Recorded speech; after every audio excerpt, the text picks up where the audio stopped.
encontramos en la hoja 32, Carisha A, séptimo renglón de abajo hacia arriba, Amar Rabbi Yehudá. Vamos hoy a desarrollar en detalle la Baraitá, esta fuente que estudiamos en la clase de ayer. Y nos dice lo siguiente: Amar Rabbi Yehudá. Habíamos visto la primera opinión, la Mishnah, la Baraitá, había traído dos opiniones, la de Rabbi Yehudá y la de Rabbi. De donde aprendemos nosotros la secuencia de cómo tiene que sumergirse las 5 veces y la purificación de las 10 veces de manos y pies. Entonces, Amar Rabbi Yehudá. Rabbi Yehudá había dicho lo siguiente: Menaim lehamesh tevilot basara kitushim. De donde sabemos el orden, como explicamos en la clase anterior, que tiene que hacer, que tiene que sumergirse estas 5 veces y 10 purificaciones. Que realiza el Kohen Gadol en el mismo día de Yom Kippur.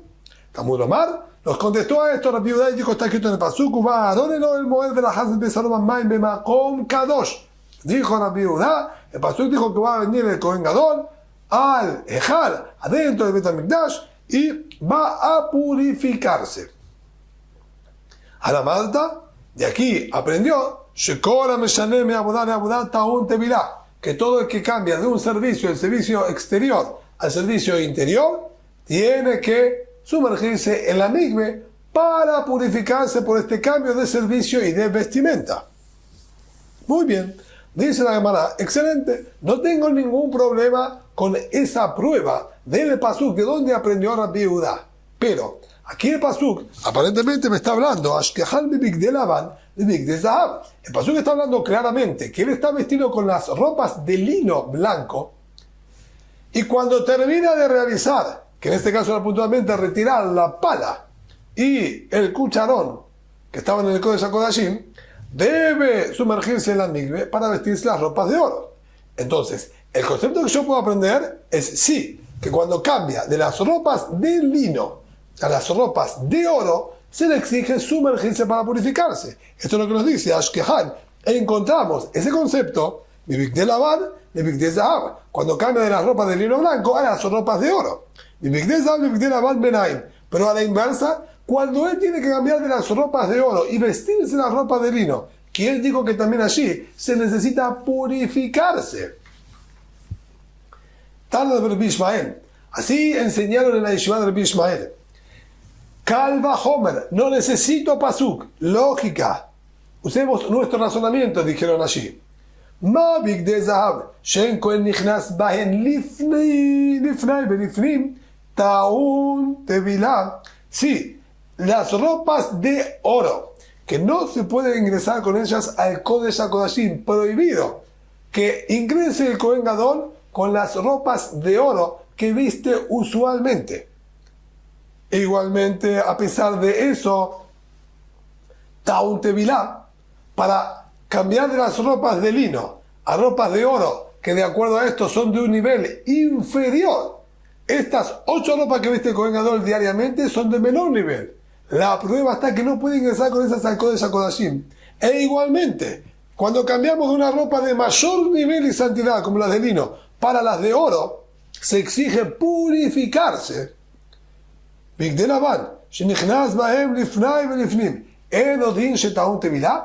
Para cambiarse de las de oro hacia las de lino, que estamos subiendo en purificación, no más y más, que vamos a exigir tevilá.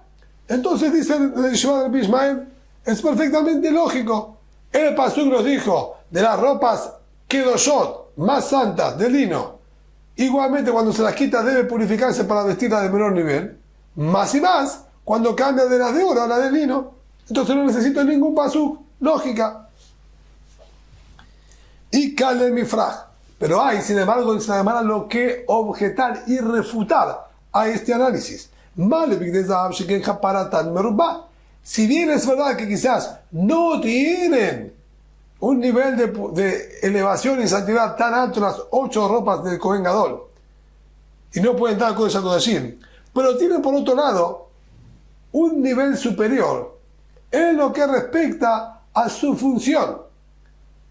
Cientos y miles de ofrendas hacia el Kohen Gadol durante todo el año con esas vestimentas. Esto es lo que dice Sheken Kaparatan Merubá. La capará, la expiación que se hace con las ropas del Kohen Gadol, que utiliza durante todo el año es muchísimo superior a la de Yom Kippur. En Yom Kippur, con las ropas de lino, solamente expía y perdona las averot, las faltas cometidas en lo que respecta a pureza e impureza del Beit HaMikdash. Luego, todo el resto de las averot, de los pecados, son expiados con el chivito que se lanza por el desfiladero, que eso ni siquiera lo realiza el Kohen Gadol. En cambio, las ropas que el Kohen Gadol viste durante todo el año sirven para expiar todo tipo de faltas y pecados. Persona que profanó Shabbat, persona que comió Yom Kippur, persona que comió cebo, persona que estuvo con mujeres prohibidas, etcétera, etcétera. Entonces, el poder de expiación que se realiza con las 8 ropas del Kohen Gadol es superior. Por lo tanto, voy a exigir, cuando cambia de ropas de lino a ropas de oro, que se tenga que purificar, porque está vistiendo ropas que tienen más poder expiatorio. En cambio, a la inversa, cuando cambio de ropas de oro a ropas de lino, estoy bajando en el nivel, voy a decir que no es necesario. Entonces nuevamente queda el interrogante, ¿de dónde aprendemos que cuando se cambia de ropas de oro a ropas de lino también tiene que sumergirse en la mikve? Ela, Naf Kalemi de Rabbi, si lo dice la Gemara, tenemos que llegar a decir que Rabbi Yehuda hace uso de las palabras de Rabbi. El otro Taná que se encontraba en esta paraita que estudiamos en la clase anterior, donde nos dijo que aprendemos de Pasuk que Tonet Bad Kodesh Ilbash Umichne Sebad Ilbash al Besaró. Que ahí dijo Berahaz, ¿sí? Es Besaró Ulbesham. Va a purificar su cuerpo y va a vestir las ropas de lino. Vemos que para pasar de ropas de oro a las de lino, también el Pasuk exigió la inmersión en la mikve. Quiere decir que de acuerdo a la Yehuda, tenemos un Pasuk que es Uba Aarón en Oel Moed, para enseñarnos cambio de ropa de lino a oro, hace falta purificación, y luego el pasuk de Rabbi Yehuda,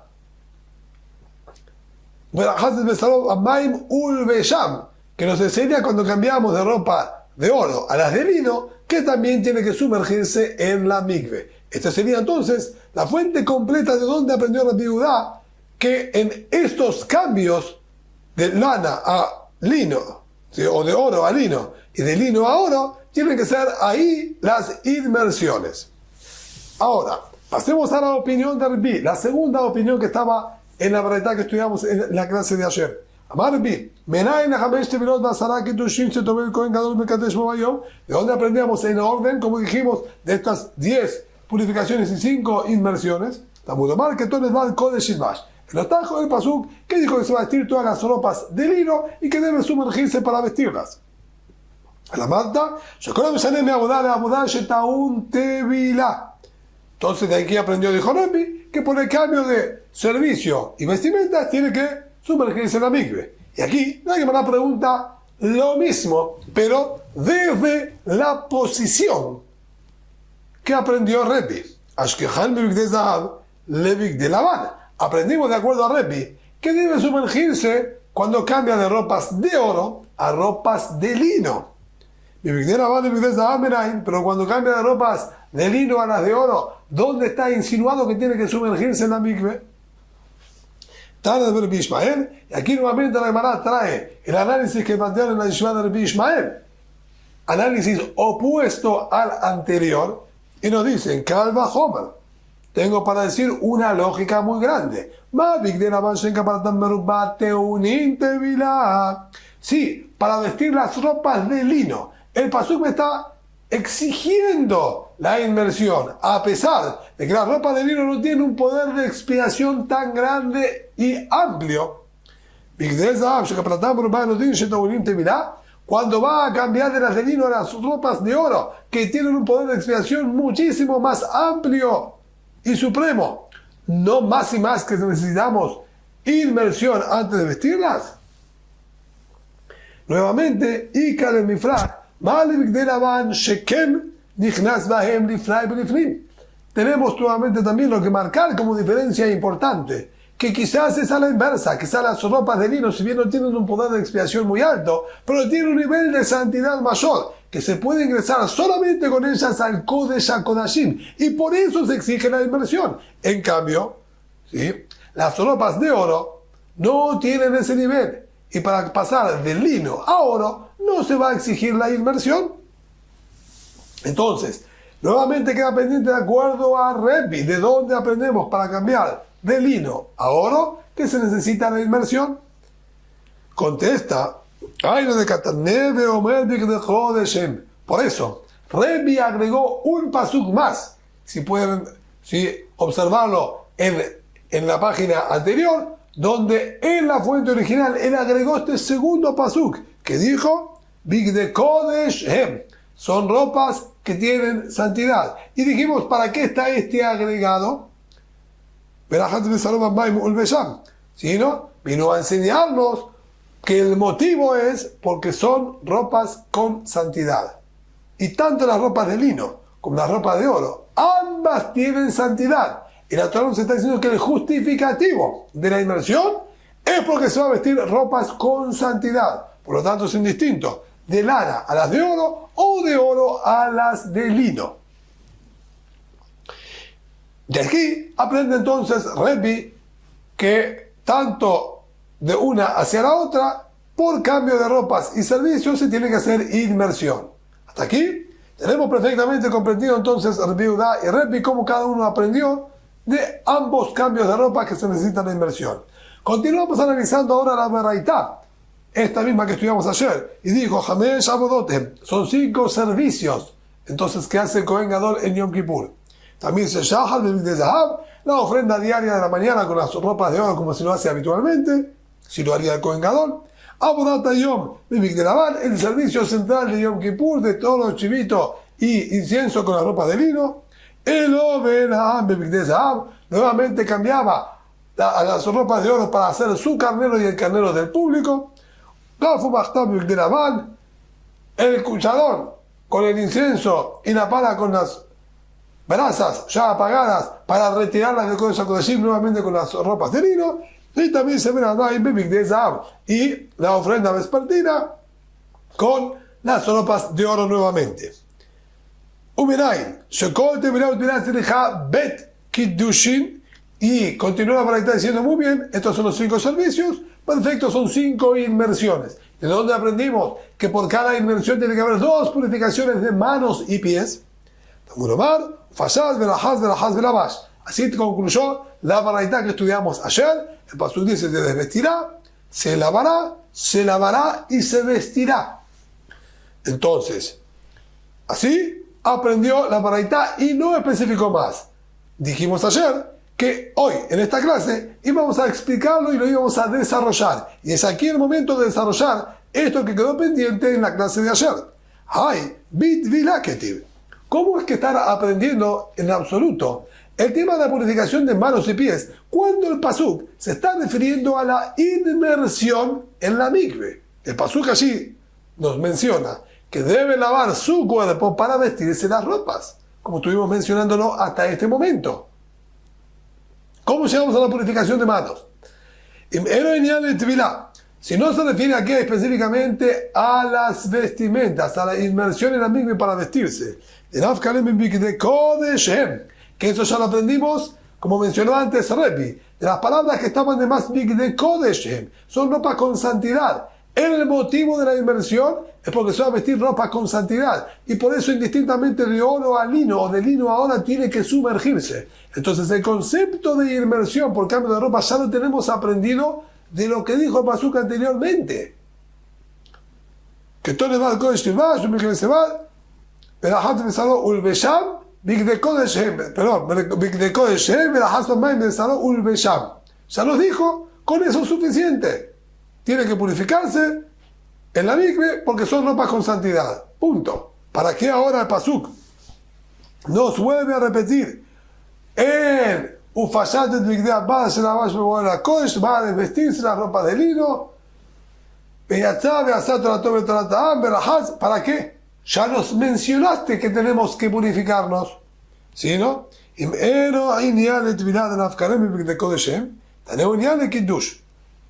Un método de estudio y de aprendizaje interesante que nos enseña la Gemara en varias oportunidades es este.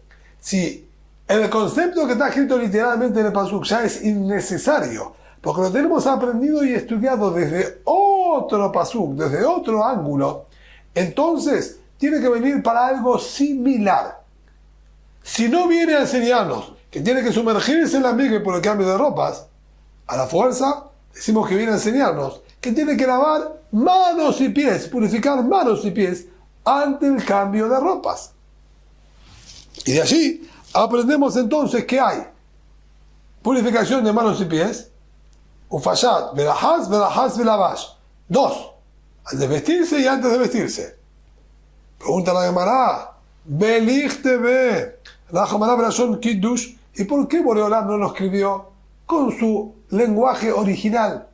Que diga, y debe santificar manos y pies. ¿Por qué habló en expresión de mikve, en expresión de inmersión? Acá más malán. Esto viene a enseñarnos otro concepto más. De Tevilá que Kiddush. Que la inmersión en la mikve tiene que ser similar a la purificación de manos y pies. ¿En qué sentido? ¿En qué aspecto? Ma Kiddush Makom Kadosh, actividad de Makom Kadosh. Así como la purificación de manos y pies es adentro de la Azara, en un lugar santo, como está escrito en la Torá, claramente, que Aaron tiene que purificar de las manos del lavabo y el lavabo tiene que estar lifnei Hashem, delante de Boreolam en la Azara.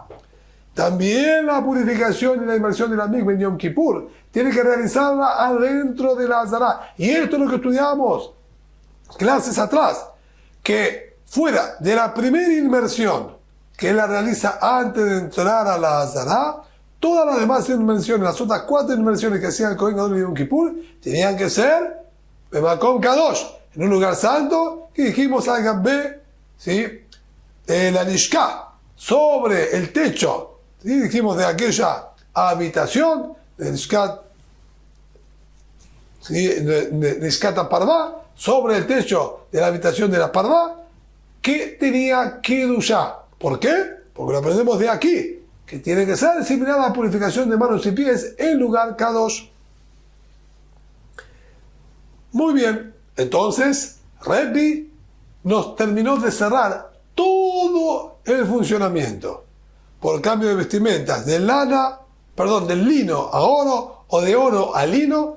Tiene que sumergirse en la mikve y purificarse. Tenemos un pasú que nos dice claramente de lino, de acuerdo a Rebbi, un pasú que dice claramente de oro a lino. Ese es el pasú que nos trajo que Tonet Bad Kodesh Ilbash, antes de vestirse la ropa de lino debe sumergirse. Y el otro, a la inversa, lo aprendemos, dijimos entonces, porque la Torah equiparó que es porque son ropas santas.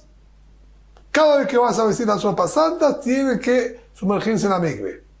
Y las 5 purificaciones de manos y pies es por este pasú que está de más y nos dice, se desviste, purifica manos y pies, purifica manos y pies y se viste. Entonces, por cada cambio son 2 purificaciones. Pero a Rabbi Yehuda le queda pendiente Kiddush, verale la purificación de manos y pies, a Rabbi Yehuda le queda pendiente. O sea, que Rabbi Yehuda dijimos que utilizaba un pasuk para purificarse, para sumergirse, al cambiarse de lino a oro, y otro pasuk para cambiarse de oro a lino. ¿De dónde aprende la purificación de las manos?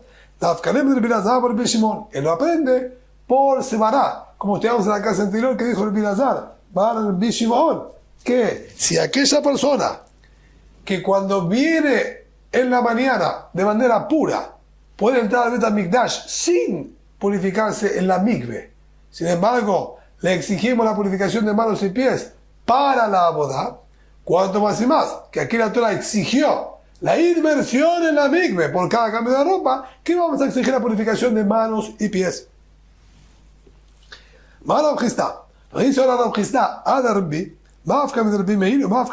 Aparentemente, el aprendizaje de Rebbi de cómo purifica manos y pies queda excluido de lo que estudió Rabbi Meir y de lo que estudiaron los Jajamim. ¿Por qué? Mafkamid Rabbanan quedaría excluido y distinto a los Jajamim. O sea que los Jajamim nos habían enseñado que cómo era el proceso. Dijimos, ¿de acuerdo a los Jajamim? Purifica manos y pies, se desviste, se sumerge en la mikve, se viste y purifica manos y pies. ¿De acuerdo a los Jajamim? Dijimos que funcionaba como si fuese un sistema capicúa, sándwich. Encerramos todo dentro de la purificación. Purificar manos y pies Antes de comenzar con el proceso, se desviste, mikve en el medio, se viste y purificación al final. En cambio, de ir una palabra de que según la Bush me cante, de acuerdo a los jajamim, siempre la purificación de manos y pies es estando vestido. Antes de desvestirse y luego de vestirse las otras prendas. En cambio, me iba a amar que Shu Poshet me cante. En cambio, Rebbi nos dijo que aprendemos Ufashat, Verahaz, Verahaz, Veramash. Que todas las purificaciones las hace cuando está sin vestirse. Se desviste, purifica manos y pies, se sumerge en la mikve, purifica manos y pies y se viste. Entonces, no es compatible lo que dijo Rebbi con la opinión de los jajamim. Y por otro lado, también queda excluido de la opinión de Rebbi Meir. Rebbi Meir amar Hashkidush Batara, que es según la Bush Mekadesh. De acuerdo a Rebbi Meir, nosotros explicamos que era todo por el vestirse las ropas. Y dijimos, se desvestía, se sumergía en la mikve, purificaba manos y pies, se vestía y purificaba manos y pies. Entonces, si bien la primera purificación coincide que la hacía sin vestimentas, pero igual que Shehu Poshet, Meir Amar, Ashketush Batá, que la última purificación de manos y pies, dijo el Meir, que Shehu Labush Mekadesh, la hacía después de vestirse. Meir que Shehu Poshet Mekadesh, en cambio, de acuerdo a Rebbi, todo era cuando estaba desvestido. Entonces Rebbi no es compatible con ninguna de las opiniones que habíamos estudiado anteriormente. Amar Rabaja Yaakov, dice la Gemara, es decir, la Gemara acepta este análisis que nos presentó y nos planteó aparentemente aquí la Gemara sobre las palabras de Rebbi, que no van a ser compatibles con ninguna de las opiniones que estudiamos anteriormente. Y aquí la Gemara hace ahora otro análisis al margen y luego los vamos a relacionar conjuntamente. Y nos dice así: Amar Rabaja Yaakov, dijo Rabaja Yaakov, Hakol Modim.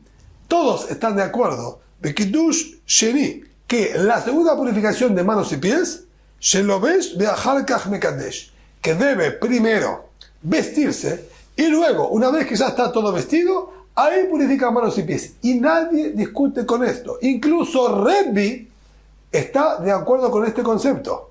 Porque, Maitama, ¿cuál es el motivo? ¿En qué se basó Rabaja para determinar esto de manera unánime? De Amar Kerah Begishtab la Mizbeach de Shalit. Pasuk está hablando allí en el Prashat Kitizá de la orden que dio Boreolam de purificar manos y pies. Y nos dice: Bedahasu Alon Balam Mimeno y Tidem Tragnehem, Bebuam el Oe Moed, O Begishtab la Mizbeach, para purificar manos y pies. O cuando ingresen al Oe Moed, O Begishtab la Mizbeach, o cuando se acerquen hacia el Mizbeach. ¿Qué quiso el Pasuk cuando se acerquen al Mizbeach? Misheno me gustará la Kisha. Recién, para purificar manos y pies, cuando lo último que le falta, o lo único que le falta, es acercarse al Mizbeach para realizar el servicio. Es decir, cuando él ya está todo vestido, todo preparado, y le queda nada más acercarse a realizar el servicio, allí purifican manos y pies. Y hasta se me juzgarle y sabe que ya excluiríamos la situación esta en la que él todavía no se vistió. Él se acaba de desvestir, se sumergió en la mikve, no se vistió aún las nuevas vestimentas.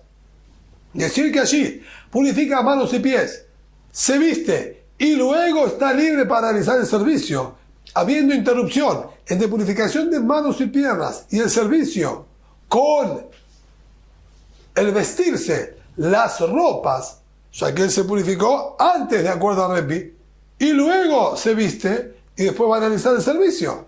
Esto no es válido. La Torah exige que la purificación se haga inmediato al servicio. Y esto es indiscutido. Así determinó Rabaja. Dijo ahora otro Rabaja. Rabaja, el hijo de Rabá, le hizo el siguiente comentario a Rabashe. La Rabjistá ite de Rabaja, ve la Rabaja ite de Rabjistá. Rabjistá, quien determinó que las palabras de Rebbi no eran compatibles ni con los Jajamim ni con Rebbi Meir. Él tenía un sistema distinto de purificación, que todo se hacía cuando está desvestido, se desvestía, purificaba, se sumergía en la migbe, purificaba manos y pies y luego se vestía. No era compatible con nadie. Esa determinación que dijo él no va de las manos con las palabras de Rab Ajá, que dijo que luego de vestirse tiene que purificar manos y pies, porque no puede haber interrupción entre la purificación y el servicio. Ni tampoco las palabras de Rab Ajá, que determinó que se debe purificar inmediato al servicio, pueden ser compatibles con lo que dijo Rab Hizda, que se purificaba previo a vestirse las ropas. ¿Por qué? De Imken, si bien nosotros podríamos hacer una combinación y decir que él se purifica las manos antes y después, es decir, él se desviste, purifica manos y pies, se subió al Gelamigbe, purifica manos y pies, se viste y vuelve a purificar manos y pies para que quede inmediato al servicio. Y de esa manera jugamos con las palabras de Rab Ajá y Rab Hizda y aplicamos ambas conjuntamente. Esto no es viable. Y eso es lo que está diciéndonos aquí, que no es posible compatibilizarlos. ¿Por qué no? Porque si nosotros queremos utilizar las dos explicaciones en las palabras de Rebbi, saldría que cada vez que se sumerge en la migbe tenía que purificar manos y pies 3 veces, como mencionamos recién. Al desvestirse se purifica, antes de vestirse se purifica y después de vestirse otra vez. Entonces son 3 veces en cada vuelta, serían en total 15 purificaciones de manos y pies. Y no encontramos nadie que sostenga que en Yom Kippur debía purificarse 15 veces manos y pies, sino indefectiblemente tenemos que explicar nosotros que son posturas que se contradicen y no van de la mano. O tomamos la postura de Rab Ajá, que de acuerdo a Rebbi también se purificaba posterior a vestirse las ropas, y quedaría entonces similar a Rebbi Meir, que una purificación es luego de desvestirse y otra luego de vestirse. O tomamos las palabras de Rab Hizda, que eran todas cuando estaba sin vestimentas, y que es una posición y una postura completamente nueva, no compatible ni con Rebbi Meir ni con los Jajamim. Y vamos a continuar un poco más. Eviulo, esto también, que era Jule. En la Mishnah dijimos, una vez que ya se sumergió en la migbe, se vistió y purificó manos y pies, entonces se le traían el corbán también de la ofrenda diaria y keratzo. Esto es lo que dijo la Mishnah. ¿Qué es esto, keratzo? Mai keratzo. ¿Qué es este concepto? Amar Ula dijo Ula lishnar ktalahu. Esta es una expresión de matar, de degollar. Amar Nachman bar Yitzhak, dijo Nachman bar Yitzhak, es decir, que Pasuk, la Mishnah nos estaría diciendo que el Kohen Gadol corta y mata a la ofrenda diaria. A eso agrega Nachman bar Yitzhak, Maikera. ¿Qué Pasuk nos indica la traducción y explicación de esta expresión? El Pasuk nos dice, Mitzrayim, Egipto, eres como una ternera linda, que eres Misafón Baba, y la matanza, el degollamiento desde el norte viene ahora hacia a ti. El Pasuk ahí estaba profetizando que Mitzrayim iba a ser destruido por el imperio del norte, que era el imperio de Babel, que está más hacia el norte de la tierra de Egipto. Iba a venir el rey Nebuchadnezzar e iba a destruirlos y conquistarlos. Pero se refirió a esta muerte, a este asesinato, que, dicho con las palabras keretz, como estamos utilizando acá, keratzo, Mai Mashma. ¿Y quién dijo que esa es la traducción e interpretación de Pasuk? Que de Metargem Rabbi Yosef, que nosotros encontramos que tradujo Rabbi Yosef las palabras de este Pasuk y dijo, Malkaya Abba Mitzrayim, un lindo reinado es Mitzrayim. Amamin Katolin, Mitzifona y Aturalá, pueblos asesinos, degolladores del norte van a venir hacia ti. Entonces, vemos claramente que Rabbi Yosef explicó que esa es la traducción literal de las palabras de Pasuk, ya que Rabbi Yosef era experto en decir las traducciones. Al ser una persona no vidente, no podía decir los pesukim de memoria, ya que está prohibido en la Torá escrita recitarla de memoria. Entonces él sabía las traducciones de los pesukim. Kratzó de cama. ¿Y cuánto es lo que tenía que degollar? ¿Cuánto degollaba el Kohen Gadol? Como dijo la Mishnah, que él degollaba y luego se lo pasaba a las manos de otro Kohen para que termine el degollado. Entonces, ¿cuánto él cortaba y cuánto terminaba de cortar el próximo Kohen? Amar Ula, dijo Ula, Berrov Shenaim, la mayoría de los dos simanim. En el cuello del animal tenemos Kané y el Veshe, tenemos la tráquea y el esófago. Ambos son los dos órganos del animal que la Torah exige cortar en cualquier shejitá, tanto en la shejitá que se hace para los korbanot, como en la shejitá que realizamos diariamente para consumir carne. Son indispensables para la habilitación del consumo de la carne y la habilitación también de los korbanot. Entonces, él cortando la mayoría de los dos, lo vemos como que los cortó por completo, basándonos en el principio de Rubó que culó, la mayoría es como el todo, y con eso es suficiente. Entonces, el Kohen Gadol cortaba la mayoría de los dos, y el poquito que quedaba lo terminaba el Kohen que se encontraba al lado suyo. Así también Rabbi Yohanan explicó de la misma manera. Berrov Shenaim. Perdón, Amarullah. Berrov Shenaim, sí, Rabbi Yohanan, así también dijo Rabbi Yohanan. Berrov Shenaim, la mayoría de los dos órganos estos. Veaf Resh Lakish Sabat Berrov Shenaim, así también Resh Lakish. Encontramos que planteó lo mismo y dijo la mayoría de estos dos órganos. De Amar Resh Lakish, como dijo Resh Lakish. Vejimeahad Sheshanin Urbo Shenahad Kamou. Si ya la Mishnah en el Tratado de Julín nos explicó que cortar la mayoría de uno de estos dos órganos es como cortarlo completo y no necesitamos que sea sí o sí el corte hasta el final, con la mayoría de él es suficiente. ¿Por qué? La misma Mishnah allí en el Tratado de Julín volvió a repetir y dijo, con la mayoría de un órgano que cortemos en las aves es suficiente. Y en los animales, con la mayoría de los dos es suficiente. Entre paréntesis, una aclaración para que no haya confusión. Con respecto a la shejitá de las aves para consumo, no es necesario cortar los dos órganos, con uno solo de ellos alcanza. Eso es lo que está escrito ahí, que las aves con la mayoría incluso de uno de los órganos a cortar, ya alcanza. Entonces, volviendo a nuestro tema, ¿por qué? Con respecto al animal, nos tuvo que repetir dos veces. La mayoría del simán, la mayoría, si cortamos la mayoría de la tráquea y del esófago, alcanza. ¿Por qué tuvo que volver a repetirlo otra vez inmediatamente? Sí, en los animales con la mayoría de los dos es suficiente. Esa pregunta la hizo Resh Lakish. ¿Y qué respondió? Él dijo, le fiche Shaninu, hacer que estudiamos aquí, en el Tratado de Yomá, le trajeron al Kohen Gadol la ofrenda del tamid, lo degolló y terminaba otro el degollado. Y el mismo Kohen Gadol era quien recepcionaba la sangre y la salpicaba. Por eso le pasaba el cuchillo, o le dejaba, mejor dicho, el cuchillo al otro para que termine, para él mismo poder recibir la sangre y salpicarla. Y ajo, lo mire que pasul, es posible. Entonces, comprender de nuestra Mishnah que si no hay otro Kohen que termina el degollado, no sea válido.